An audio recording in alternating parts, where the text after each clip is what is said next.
皆さんこんにちは、ネストリングスです。今回も僕たちのガチデッキを使った 3on3 バトルをやっていきたいと思います。今回対戦するのはつぶやきさん太郎とアッシュです。よろしくお願いします。お願いします。それではやっていきましょう。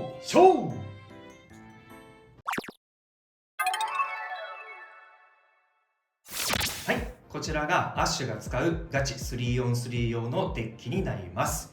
デッキの順番は違いますが、前回のバトルで使ったカスタマイズと一緒ですので、詳しい話はそちらの動画でご覧ください。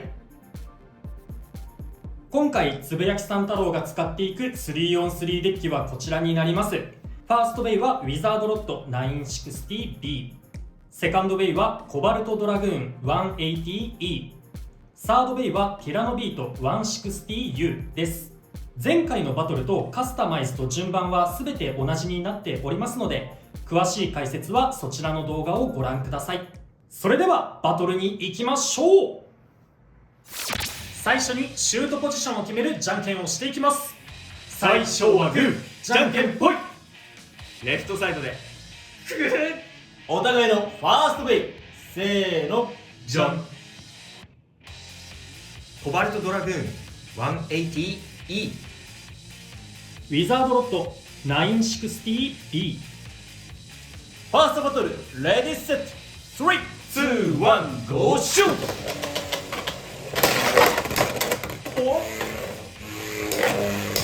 どうだ？飛ばしてるけど、すげえ飛ばして斜めになったが、まあこれでスピン勝負が見たいよね、やっぱ。そうだね。コバルトドラグーンのエレベートがウィザードロッド B に対してどれだけやれるのかっていう。だからオーバー耐えられたのが良かったな。あ、だいぶ斜めだな。もうちょい接近したい。これで、どうだ？こっちがよしよしよし、スピンフィニッシュ。ウィザードロッドに1ポイント。やったぜ。お互いのセカンドベイ、せーの、じゃん。フェニックスウィング 960R、 コバルトドラグーン 180E。 セカンドバトルレディーセット3、2、1、ゴーシューオーバーもありえるよ。いい当たり。ナイスナイスナイスナイス。よくやったドラグーン。こっからのスピンも強いからね。たださっきのでだいぶロスがあるんじゃないか。どうだ？よし。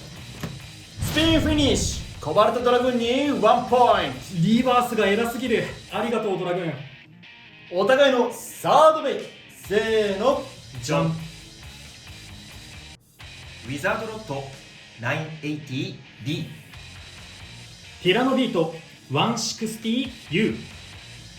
サードバトルレディーセット3、2、1、ゴーシュー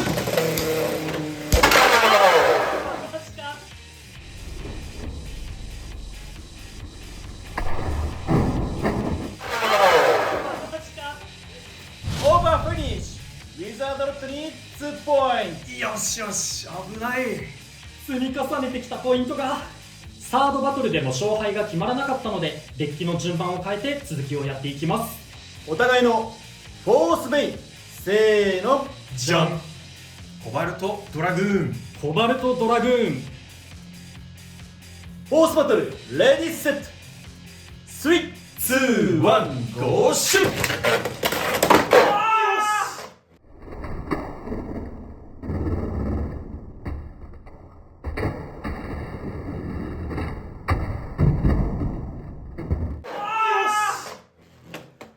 オーバーフィニッシュ。つぶやきさん太郎のコバルトドラグーンに2ポイント。よってこの勝負はつぶやきさん太郎選手の勝利だ。やったぜ。綺麗なダッシュが決まった。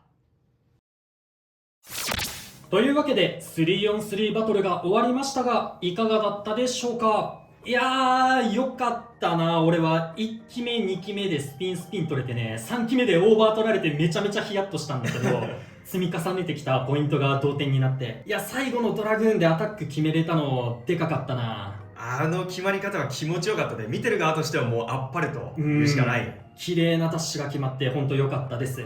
で、あと1機目の時のこっちがウィザードロッド使ってて、アッシュの方がコバルトドラグーン使ってた時なんだけど、ちょっと個人的にはドラグーンの方が有利だと思ってたから、正直勝てるかすごい不安だったんだよ。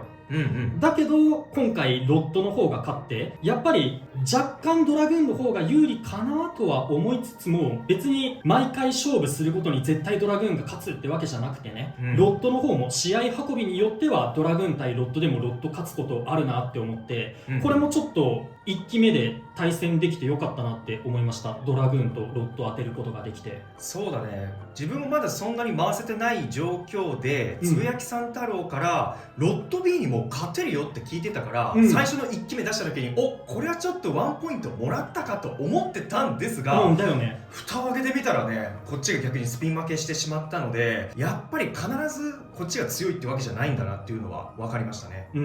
バトルの終盤でもっと密集してね、すごいくっつき合って送り合いみたいなのが発生したら、多分ドラグーンの方が有利かなとは思うんだよ。